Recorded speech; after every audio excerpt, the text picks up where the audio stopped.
Hello friends, ಎಲ್ರಿಗೂ ವೈಕುಂಠ ಏಕಾದಶಿಯ ಹಾರ್ದಿಕ ಶುಭಾಶಯಗಳು. ಇವತ್ತು ವೈಕುಂಠ ಏಕಾದಶಿ ಇರೋದ್ರಿಂದ ನಾವೆಲ್ಲರೂ ದೇವಸ್ಥಾನಕ್ಕೆ ಹೊರಟಿದ್ದೀವಿ.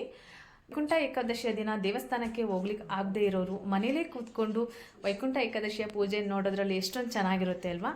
ಅದಕ್ಕೆ ಅಂತ ನಾನಿವತ್ತು ನಮ್ಮ ಊರಿನ ದೇವಸ್ಥಾನದಲ್ಲಿ ವೈಕುಂಠ ಏಕಾದಶಿಯ ಪೂಜೆ ಯಾವ ರೀತಿ ನಡೆಯುತ್ತೆ ಅಂತ ಒಂದು ವಿಡಿಯೋ ಮಾಡ್ಕೊಂಬರ್ತೀನಿ. ಆ ವಿಡಿಯೋದಲ್ಲಿ ನೀವು ವೆಂಕಟೇಶ್ವರ ಸ್ವಾಮಿಯ ದರ್ಶನವನ್ನು ಮಾಡ್ಬೋದು. ಹಾಗೆ ಆ ದೇವರ ದರ್ಶನ ನಿಮಗೆ ತುಂಬ ಇಷ್ಟ ಆಗುತ್ತೆ ಅಂದ್ಕೊತೀನಿ. ಬನ್ನಿ ಫ್ರೆಂಡ್ಸ್, ನಮ್ಮೂರಲ್ಲಿ ವೈಕುಂಠ ಏಕಾದಶಿಯ ಪೂಜೆ ಯಾವ ಥರ ನಡೆಯುತ್ತೆ ಅಂತ ತೋರಿಸ್ತೀನಿ. ಇನ್ನೊಂದು ವಿಷಯ ಏನಂದರೆ, ಈ ಶನಿವಾರ ಅಲ್ಲ, ಪ್ರತಿ ಶನಿವಾರ ಕೂಡ ನಮ್ಮೂರಿನ ವೆಂಕಟೇಶ್ವರ ಸ್ವಾಮಿ ದೇವಸ್ಥಾನದಲ್ಲಿ ಪೂಜೆ ಆಗುತ್ತೆ. ಆದರೆ ಇವತ್ತಿನ ಸ್ಪೆಷಲ್ ವೈಕುಂಠ ಏಕಾದಶಿಯಲ್ಲಿ ದೇವಸ್ಥಾನ ದರ್ಶನವನ್ನು ಮಾಡ್ಕೊಂಬರೋಣ. ಏಕಾದಶಿಗಳಲ್ಲಿ ಮಹತ್ವದ ಏಕಾದಶಿ ಎಂದರೆ ವೈಕುಂಠ ಏಕಾದಶಿ. ಇಂದು ಸ್ವರ್ಗದ ಬಾಗಿಲನ್ನು ತೆಗೆಯುವ ದಿನ ಎಂಬುವ ನಂಬಿಕೆ ಇದೆ. ಅದಷ್ಟೇ ಅಲ್ಲದೆ ಶ್ರೀನಿವಾಸ ಇಂದು ಮುಕ್ಕೋಟಿ ದೇವರುಗಳಿಗೆ ತನ್ನ ದರ್ಶನವನ್ನು ನೀಡುತ್ತಾರೆ. ಅಂತೆಯೇ ಮಹಾವಿಷ್ಣು ವೈಕುಂಠದಿಂದಲೇ ತನ್ನ ಭಕ್ತರಿಗೆ ದರ್ಶನವನ್ನು ನೀಡಿ ಆಶೀರ್ವದಿಸುತ್ತಾರೆ ಎಂಬುವ ಪ್ರತೀತಿ ಇದೆ. ಇಂದು ದೇವಸ್ಥಾನದಲ್ಲಿ ಉತ್ತರ ದ್ವಾರವನ್ನು ತೆರೆಯುವುದರಿಂದ ಆ ದ್ವಾರವನ್ನು ವೈಕುಂಠ ದ್ವಾರ ಅಥವಾ ಸ್ವರ್ಗದ ದ್ವಾರ ಎಂದು ಕರೆಯುತ್ತಾರೆ. ಆ ದ್ವಾರದ ಮೂಲಕ ದೇವರ ದರ್ಶನ ಮಾಡುವುದರಿಂದ ಮೋಕ್ಷ ದೊರೆಯುತ್ತದೆ ಎಂಬುವ ಪ್ರತೀತಿ ಇದೆ. ಅಲ್ಲಿಂದಲೇ ಮಹಾವಿಷ್ಣು ನಮ್ಮನ್ನು ಅರಸುತ್ತಾರೆ ಎಂಬುದು ನಮ್ಮ ನಂಬಿಕೆ. ಏಕಾದಶಿ ಎಂಬುದು ಸಂಸ್ಕೃತ ಪದ. ಏಕಾದಶಿ ಎಂದರೆ 11 ಎಂದರ್ಥ. ಚೈತ್ರ ಮಾಸದ 12 ಮಾಸಗಳಲ್ಲಿ ಬರುವ ಶುಕ್ಲ ಪಕ್ಷ ಮತ್ತು ಕೃಷ್ಣ ಪಕ್ಷದ 11ನೆಯ ದಿನವನ್ನೇ ಏಕಾದಶಿ ಎಂದು ಕರೆಯುತ್ತಾರೆ. ಶ್ರೀನಿವಾಸ ವೈಕುಂಠದಿಂದ ಮೊದಲು ಕಾಲಿಟ್ಟ ಜಾಗವೇ ತಿರುಮಲ. ಅದೇ ಭೂಮಿ ಮೇಲಿನ ಸ್ವರ್ಗ, ಭೂಲೋಕದ ವೈಕುಂಠ ಎಂಬುದೇ ಸತ್ಯ. ಹಾಗೆ ಸಮುದ್ರ ಮಂಥನ ಮಾಡಿದ್ದು ಕೂಡ ಏಕಾದಶಿಯ ದಿನವೇ. ತಿಮ್ಮಪ್ಪನ ಭಕ್ತರಿಗೆ ಜೀವನದಲ್ಲಿ ಒಮ್ಮೆಯಾದರೂ ತಿರುಪತಿಗೆ ಹೋಗಿ ಬರಬೇಕೆಂಬ ಬಯಕೆ ನಿಜವಾಗಲೂ ಅಪಾರವಾದದ್ದು. ವೈಕುಂಠ ದ್ವಾರದ ಮೂಲಕ ದೇವಸ್ಥಾನವನ್ನು ಪ್ರವೇಶಿಸುವಾಗ ತಲೆಬಾಗಿ ಹೋಗಬೇಕು. ಆವಾಗ ನಮ್ಮ ಅಹಂಕಾರ ತಗ್ಗುತ್ತದೆ ಎಂಬುದು ವಾಡಿಕೆ. ಅದಕ್ಕಾಗಿಯೇ ಮನೆಯಲ್ಲಿ ದೇವರ ಕೋಣೆ ನಿರ್ಮಿಸುವಾಗ ದೇವರ ಕೋಣೆಯ ಬಾಗಿಲು ನಾವು ಬಗ್ಗಿ ಹೋಗಿ ಪ್ರವೇಶಿಸುವ ಹಾಗೆ ಮಾಡಬೇಕು. ದೇವರ ಮುಂದೆ ನಮಗೆ ಅಹಂಕಾರ ಬೇಡ ಎಂದು ಹಿರಿಯರು ಹೇಳುತ್ತಾರೆ. ಹಾಗೂ ಏಕಾದಶಿಯ ದಿನ ಅನ್ನವನ್ನು ತಿನ್ನಬಾರದು ಎಂಬುವ ಪ್ರತೀತಿ ಇದೆ. ಏಕೆಂದರೆ ಅಂದು ಅನ್ನ ತಿಂದರೆ ಹುಳವನ್ನು ತಿಂದಂತೆ ಎಂದು ಹೇಳುತ್ತಾರೆ. ಅಂದು ಅನ್ನವನ್ನು ಏಕೆ ತಿನ್ನಬಾರದು ಎಂಬುದಕ್ಕೆ ಒಂದು ಪೌರಾಣಿಕ ಕಥೆ ಇದೆ. ಶಕ್ತಿ ಮಾತೆಯ ಕ್ರೋಧದಿಂದ ಬಚಾವಾಗಲು ಮಹರ್ಷಿ ಮೇದರು ಶರೀರವನ್ನು ತ್ಯಾಗ ಮಾಡುತ್ತಾರೆ. ಅದರ ಅಂಶ ಭೂಮಿಯಲ್ಲಿ ಲೀನವಾಗಿದೆ. ಋಷಿ ಮೇದರು ಶರೀರ ತ್ಯಾಗ ಮಾಡಿದ ಆ ದಿನವೇ ಏಕಾದಶಿ. ಆದ್ದರಿಂದ ಅಂದು ಅಕ್ಕಿಯಿಂದ ಮಾಡಿದ ಪದಾರ್ಥವನ್ನು ತಿನ್ನಬಾರದು. ಅಂದು ಅನ್ನವನ್ನು ತಿಂದರೆ ಮಹರ್ಷಿ ಮೇದರ ಮಾಂಸವನ್ನು ತಿಂದಂತೆ ಎಂದು ಪುರಾಣದಲ್ಲಿ ಹೇಳುತ್ತಾರೆ. ಬಿಟ್ಟು ಗೋಧಿ, ರಾಗಿ, ಸಾಬುದಾನ ಅಕ್ಕಿ ಹೀಗೆ ಬೇರೆ ಪದಾರ್ಥಗಳನ್ನು ಬಳಸಿಕೊಂಡು ಆಹಾರವನ್ನು ಮಾಡಿಕೊಂಡು ತಿನ್ನಬೇಕು ಎಂದು ಹೇಳುತ್ತಾರೆ. ಏಕಾದಶಿಯ ಬಗ್ಗೆ ಹಲವಾರು ವಿಶ್ಲೇಷಣೆಗಳಿವೆ. ನಾನು ನನಗೆ ತಿಳಿದಷ್ಟು ಮಾಹಿತಿಯನ್ನು ನಿಮಗೆ ಕೊಟ್ಟಿದ್ದೇನೆ.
ಅಂತರಾಯಾಯ ಸರ್ವಸ್ತೋಮೋತಿ ರಾಷ್ಟ್ರ ಉತ್ತಮ ಮಹತ್ವ. ಫ್ರೆಂಡ್ಸ್, ನಿಜವಾಗ್ಲೂ ಪೌರಾಣಿಕ ಕಥೆಗಳನ್ನ ಕೇಳಿದ್ರೆ ಮನಸ್ಸಿಗೆ ಎಷ್ಟೊಂದು ಸಂತೋಷ ಆಗುತ್ತೆ ಅಲ್ವಾ? ಅದು ಕೇಳೋದ್ರಿಂದ ನಿಜವಾಗ್ಲೂ ನಮ್ಮ ಜ್ಞಾನ ಕೂಡ ಹೆಚ್ಚಾಗುತ್ತೆ ಅಲ್ವಾ?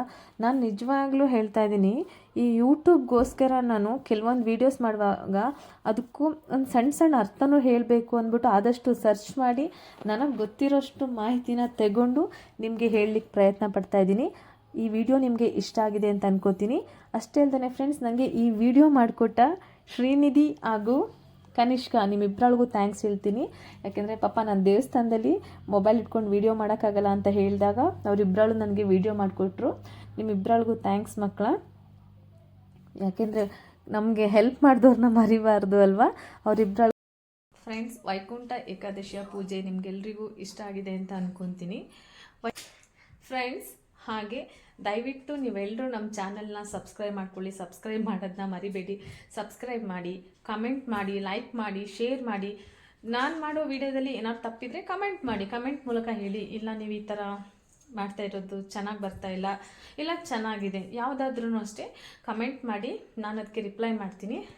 ನೆಕ್ಸ್ಟ್ ವೀಡಿಯೋಗಳನ್ನ ಯಾವ ರೀತಿ ಮಾಡ್ಬೋದು ಅಂತ ನನಗೂ ಒಂದು ಐಡಿಯಾಸ್ ಬರುತ್ತೆ. ನಾನು ಹಾಗೆ ನೆಕ್ಸ್ಟ್ ವೀಡಿಯೋದಲ್ಲಿ ಅದನ್ನ ಸುಧಾರಿಸ್ಕೊಂಡು ಹೋಗ್ತೀನಿ. ದಯವಿಟ್ಟು ನಮ್ಮ ಚಾನಲ್ನ ಸಬ್ಸ್ಕ್ರೈಬ್ ಮಾಡ್ಕೊಂಡು ನೋಡಿ. ಯಾವುದೇ ಕಾರಣಕ್ಕೂ ಸಬ್ಸ್ಕ್ರೈಬ್ ಮಾಡ್ದಾನೆ ವಿಡಿಯೋ ನೋಡಬೇಡಿ ಅಂತ ಹೇಳಲ್ಲ, ನೋಡಿ, ಬಟ್ ನಿಮಗೆ ಸರಿ ಅಂತ ಅನ್ಸಲ್ಲ ಅಲ್ವಾ? ಸೊ ಅದಕ್ಕೋಸ್ಕರ ದಯವಿಟ್ಟು ನಮ್ಮ ಚಾನಲ್ನ ಸಬ್ಸ್ಕ್ರೈಬ್ ಮಾಡಿಕೊಂಡು ವಿಡಿಯೋ ನೋಡಿ. ಹಾಗೂ ಸಬ್ಸ್ಕ್ರೈಬ್ ಮಾಡ್ಕೊಳ್ಳೋದ್ರಿಂದ ಮುಂದೆ ಬರುವ ವೀಡಿಯೋಸ್ಗಳ ನೋಟಿಫಿಕೇಷನ್ ಬರುತ್ತೆ. ಹಾಗೆ ನಾನು ಮಾಡೋ ವಿಡಿಯೋ ನಿಮ್ಗೆ ಇಷ್ಟ ಇಲ್ಲ ಅಂದರೂ ಕಮೆಂಟ್ ಮಾಡಿ, ಇಷ್ಟ ಇದ್ದರೂ ಕಮೆಂಟ್ ಮಾಡಿ. ಇಲ್ಲ ನಿಮ್ಮ ವೀಡಿಯೋಸ್ ಬೋರ್ ಆಗ್ತಾಯಿದೆ, ಬೇರೆ ಥರ ಮಾಡಿ ಅಂತ ಹೇಳಿದ್ರು ಓಕೆ.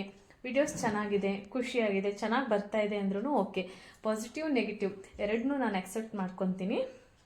ಆದರೆ ನನ್ನ ಒಂದೇ ಒಂದು ಸ್ಮಾಲ್ ರಿಕ್ವೆಸ್ಟ್ ಏನಪ್ಪ ಅಂದರೆ, ದಯವಿಟ್ಟು ಸಬ್ಸ್ಕ್ರೈಬ್ ಮಾಡಿ ನಮ್ಮ ಚಾನಲ್ನ. ಸಬ್ಸ್ಕ್ರೈಬ್ ಮಾಡ್ದೇ ಹಾಗೆ ನೋಡ್ತಾ ಇರೋರೆಲ್ಲ ದಯವಿಟ್ಟು ನಮ್ಮ ಚಾನಲ್ಗೆ ಹೋಗಿ ಸಬ್ಸ್ಕ್ರೈಬ್ ಬಟನ್ ಇರುತ್ತೆ, ಅಲ್ಲಿ ಸಬ್ಸ್ಕ್ರೈಬ್ ಮಾಡಿ. ಫ್ರೆಂಡ್ಸ್, ಇವತ್ತಿನ ವೈಕುಂಠ ಏಕಾದಶಿಯ ಪೂಜೆ ನಿಮ್ಗೆಲ್ರಿಗೂ ಇಷ್ಟ ಆಗಿದೆ ಅನ್ಕೋತೀನಿ. ಇವತ್ತಿಗೆ ಈ ವಿಡಿಯೋನ ಇಲ್ಲಿಗೆ ಮುಗಿಸ್ತಾ ಇದ್ದೀನಿ. ಮುಂದಿನ ಹೊಸ ವಿಡಿಯೋದಲ್ಲಿ ಕಾಣೋಣ ಫ್ರೆಂಡ್ಸ್. ಟೇಕ್ ಕೇರ್, ಬೈ ಬಾಯ್.